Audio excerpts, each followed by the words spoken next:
संक्रांतीच्या पर्वावर महानगरपालिकेच्या निवडणुका आलेल्या आहेत. संक्रांतीत जसा महिला वाण देत असताना जसा उखाणा घेतात, जणू काही कमळाबाईंनी तसंच सगळं जुळून आणलेलं आहे असं म्हणायला हरकत नाही.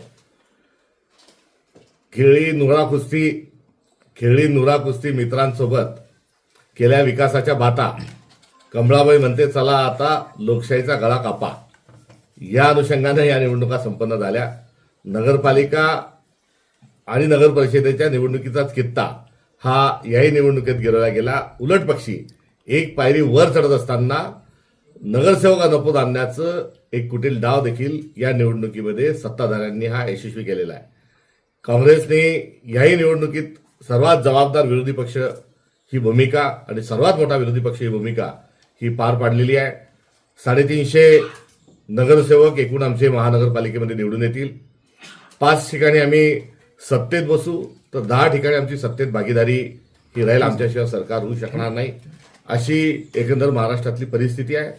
आणि पॅन महाराष्ट्रात क्रमांक 2चा पक्ष किंवा क्रमांक 3चा पक्ष म्हणून काँग्रेस हा पॅन महाराष्ट्रात राहील. आणि या अनुषंगानं आगामी काळात आम्ही आमची वैचारिक भूमिका आणि राजकीय जी लढाई आहे ती लढत राहू. ही सत्तेचं राजकारण नाही तर हे विचारांचं राजकारण आहे. या भूमिकेतून आम्ही पुढे जात आहोत. लोकशाही खरोखर संकटात आहे हे वेगळ्याने सांगण्याची आवश्यकता नाही. काल आपल्या माध्यमातून काल परवा पाकिट पळवापळवी, बोगस मतदान, निवडणूक आयोगाला आपण धारेवर धरत असताना निवडणूक आयुक्तांची उडालेली भांबेरी, हे सर्व जे आपण बघतोय ते फ्री अँड फेअर इलेक्शन होत नाही. हाच यामागचा असणारा अर्थ आहे. जेव्हा राईटिस्ट विचार, जेव्हा हुकुमशाह हा वाढत असतो तेव्हा वाढत जातो आणि एका क्षणाला त्यांचा फुगा फुटतो. आता फुगा फुटण्याचा क्षण आता हा जवळ आलेला आहे. कालच आता उत्तरायण सुरू झालेलं आहे आणि पुढचा सर्व काळ हा भारतीय जनता पक्ष आणि त्यांच्या मित्रपक्षांसाठी अडचणीचा राहणार आहे. पहिल्या निवडणुकीमध्ये राष्ट्रीय चेहरा, महाराष्ट्राचे चेहरे दाखवले, मग काही लाडक्या बहिणीसारख्या योजना आणल्या आणि आता थेट पैसे वाटत असताना विरोधकांची मानसिक दिवाळखोरी जी आहे ती या निमित्तानं अधोरेखित झाली. मात्र आम्ही कुठेही विचारांशी तडजोड न करता, कुठेही अभद्र स्वरूपाची युती न करता काँग्रेस पक्ष पुढे गेला.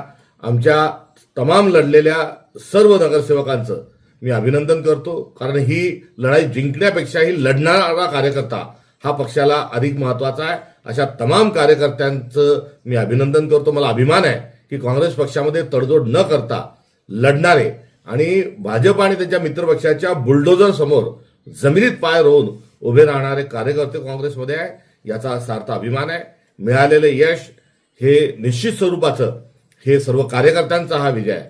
जे मिळालेलं जे अपयश आहे हा अपयश हा वैचारिक प्रेरणेचा आहे. त्यामुळे अपयशाने खचून न जाता पुढच्या भविष्याच्या दृष्टिकोनातून काँग्रेस निश्चित प्रयत्न करेल ही देखील या ठिकाणी जबाबदारीने सांगतो. आणि मकर संक्रांतीच्या आणि सत्तेच्या कमळाबाईंना शुभेच्छा देत असताना पुन्हा एक बार त्यांच्या विजयाचं वर्णन करायचं तर असं म्हटलं पाहिजे की करून घेतलं बोगस मतदान, वाटल्या नोटा, निवडणूक आयोगाच्या मदतीने कमळाबाई बांधते आता सत्तेचा फेटा.